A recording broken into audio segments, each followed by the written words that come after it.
The comic book industry has been called a lot of things over the last many decades of its existence. One of the words that people bandy about now is woke. People say that the comic book industry is too woke.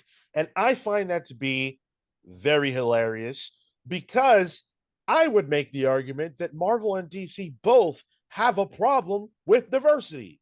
So the question here is, do they have a problem with diversity? Are they too woke? Are these things that negatively impact the comic book space? And by the way, when I use the word woke, I am not being serious. That is not in my lexicon. I think that's a bullshit term, but I'm just using the vernacular people understand. Just a bullshit term that was stolen from black people and then used into obscurity. It's fine. It's fine. Yeah, we're not talking about Marvel character Sleeper at all. Um, I think they do on multiple fronts.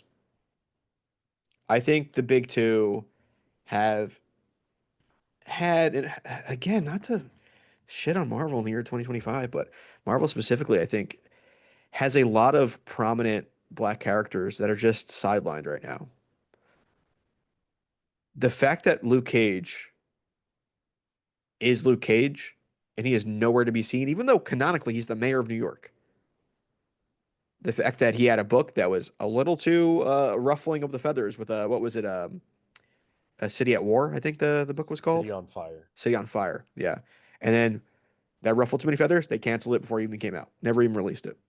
Um, the fact that he's not in the comics is a big shame. We always talk about Sync for the X-Men, prominent black character, just not around.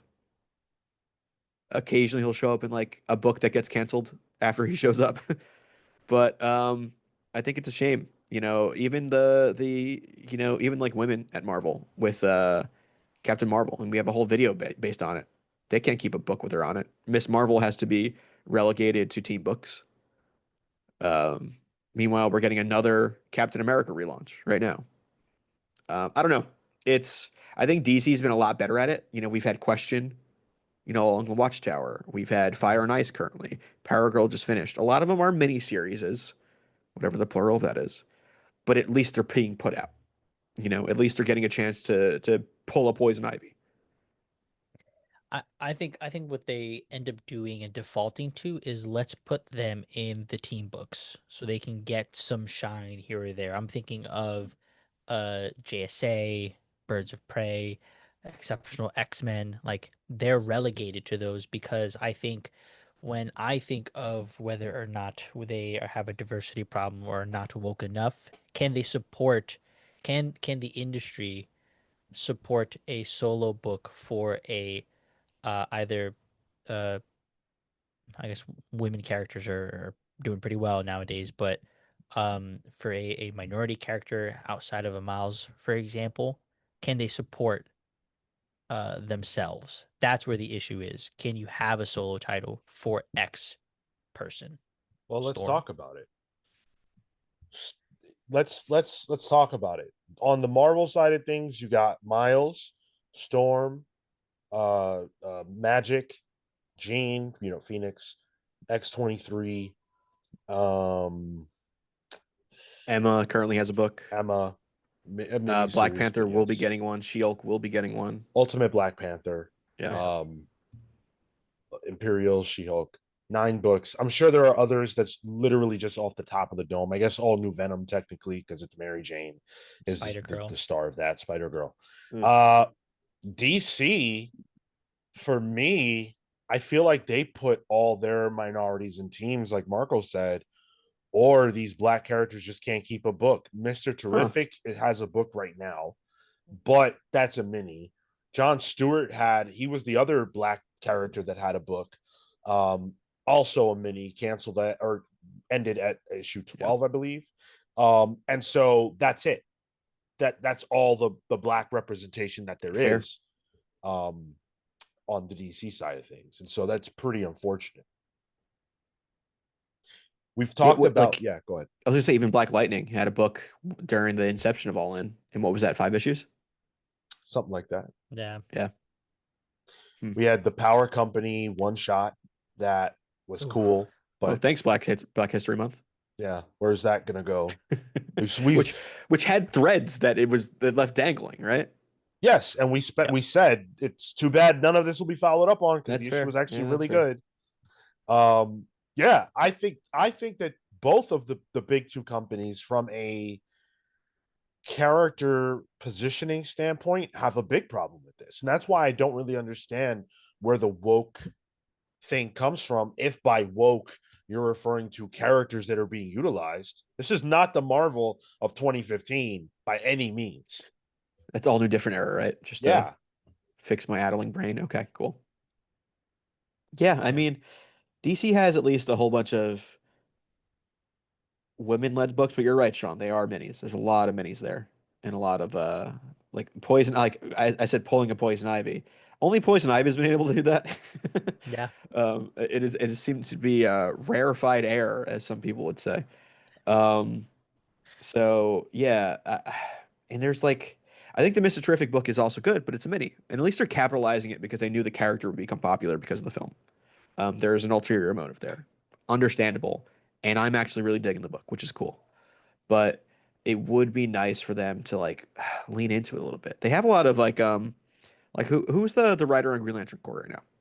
The one like Morgan the Hampton. Morgan Hampton. Yeah, he did Cyborg when that was relaunched a couple years back, right? Yep. Where the fuck is Cyborg? But it'd be cool to see, In Titans, them. by the way. There And you go. oh, and that book that I'm not reading. Cool. Another team book where he was a Exactly. Justice League member who had solo titles, and now he's just a tech guy with electricity powers in a Relegated. team book. Stop the electricity, guys. Come on.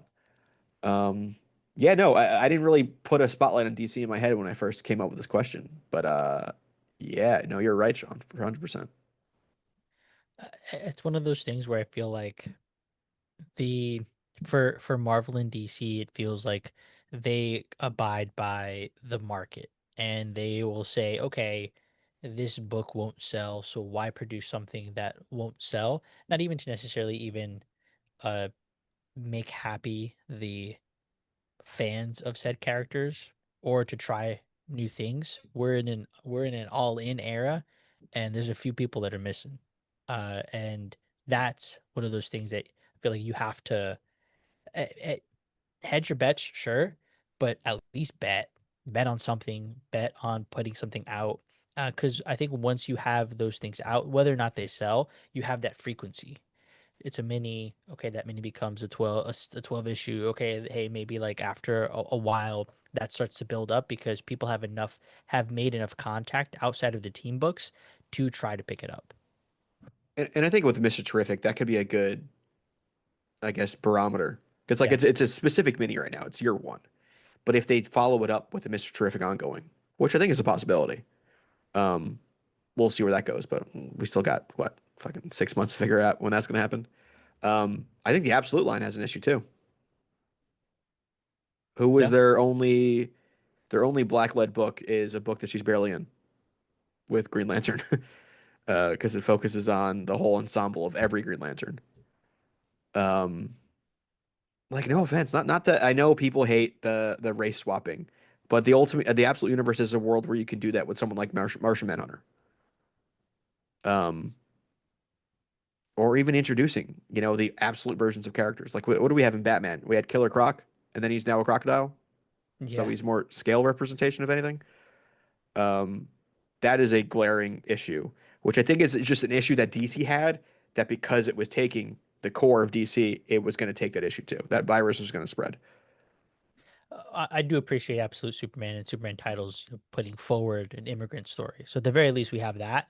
The story's there, yeah. It's a little more coded, but I'm tired of coded stuff when we can be outward about the stuff now, you know? He did say he's from Krypton. He If said it I'm in the if I have to book. deal with the X-Men are just analogous for, the queer identity or race identity, and then it's just a whole bunch of white dudes bickering in 2025, like come on. I'm all for making money. And I think it's great that DC and Marvel focus on that, publishing what's going to make them money. I think you have to do that. But I also think it's very funny when people say, oh, the big two, all they do is focus on women and minorities, and that's why sales are down and blah, blah, blah, blah, blah. But where are these books you're talking about? Where are they at? Like, there aren't all these books. I don't understand. When I go to my shop, I'm still getting as many books with white dudes on the cover as I was before. It's not different. That's just typical reactionary shit, though. It's let me point out specific fringe cases and blow them up bigger than they actually are. It's the Yeah. same issue with, like trans identity in sports. That's like 10 people. But that becomes debate stuff for, sorry, I'm getting a little political here, but that becomes debate stuff on the grand scheme of, American politics. There's like one black male led book at DC. And DC's woke. Can't have it. They're not Too woke much. enough. Behind the scenes, it's arguably a bigger issue. You have very few writers, artists, sure, but writers specifically. And the reason why I pinpoint writers is because writers generally drive the story. Writers generally decide what characters are going to be used. They pick who they want to include in the book. So don't misunderstand. If there isn't, or there is, anyone in a book, chances are pretty good that they were chosen by the writer. So if you have a Ram V as the writer of the book, the likelihood that you're going to see more representation of different kinds of people gets higher. But there aren't a lot of Ram Vs on books. Yeah, Ramvi in the first issue of New Gods introduces a new god from India. You know, but then at DC, we have like three real architects at DC right now: Williamson, Mark Waid, and Scott Snyder on the absolute side, and they're all kind of not dictating. I don't know if a better word, but they're all kind of forming what the main story of DC is at this point. I think they're all great writers, and I think they all probably understand this is an issue. But they're all three white dudes, you know? They all sit on the same side of the swatch. I find it frustrating that, Bendis, well over a decade ago now, created Miles Morales, which at the time was a bold decision. It wasn't a no-brainer from a commercial standpoint. It was bold, it was chancy. And that we still live in a world where, unless a white writer is going to bulldoze and have the clout and power to make that kind of move, it's just not happening. That I find to be very frustrating. If Philip Kennedy Johnson doesn't specifically have a story to tell with John Stewart, do we even get that many? And I want there to be a specific story. I want there to be an idea. But the reality is, not every writer is thinking about all these different characters. They're just not in their thought process. That's why I think there just needs to be some management on the top end to be like, hey, we need to push these characters. But then you run back into that problem. Who's on the top end? I feel like Yeah, the higher sure, yeah. you It go, just the keeps going, whiter yeah. you go. Like, you're at transparency level of the- David Zaslav. He needs to get on his yacht and get tanned. Look at the look at the names I could list on the art side of things. Let's see. Pepe Larraz, Mark de Gracia, let's see, Raphael Albuquerque. You're noticing a trend. I could go on and on and on and on. Now let's talk about some writers I can think of.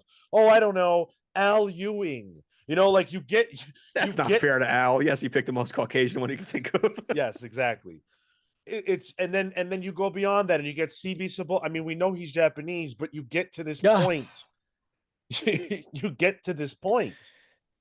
You get to a point where you get a writer like Christopher Priest who gets so out there that he actually takes a black character and makes him white. That's where we're at in this That's year. Priest though. That is, and I love it. I love him for that. But like, put Priest on a mainline book. Don't give him his own little. I'm sure he's doing. I think he's doing really interesting work in Marvel Knights.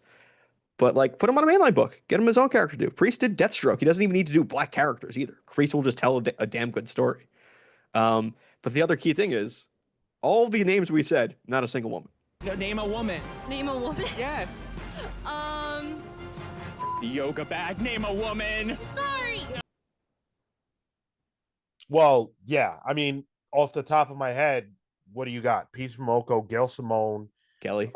Kelly Thompson, Erica Schultz.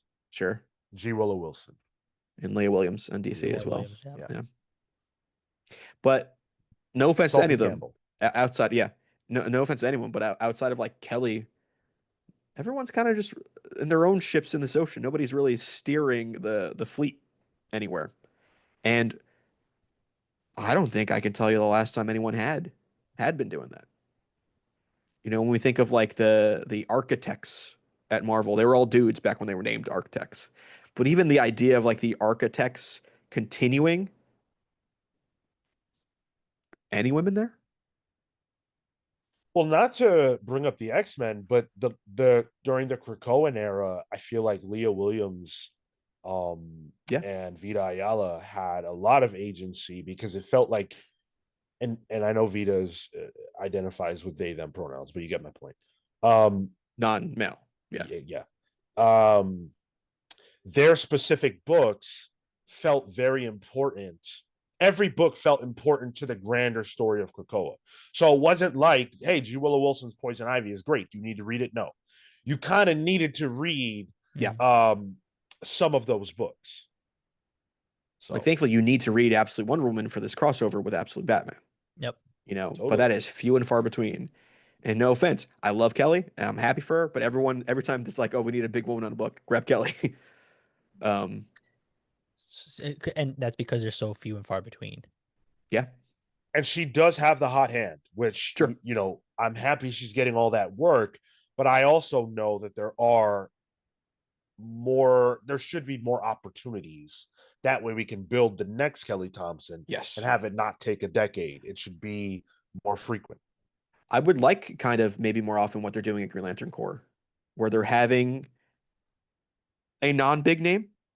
He happens to be black, but also, you know, it looks like a scripted while Jeremy Adams is plotting it, probably. They did something similar with Joe Kelly and what was her name? Justina Ireland on Spider-Man. Where you can maybe make bigger names on the creative end by doing something like that. We're going to leave it there. Obviously, it's a big conversation. Definitely contribute to it in the comments. I can only imagine what the comments are going to look like. I'm going to apologize now to future Sean, who has to read these and respond. Try to keep it cool. Thanks for listening. We'll see you in the next one. Take care.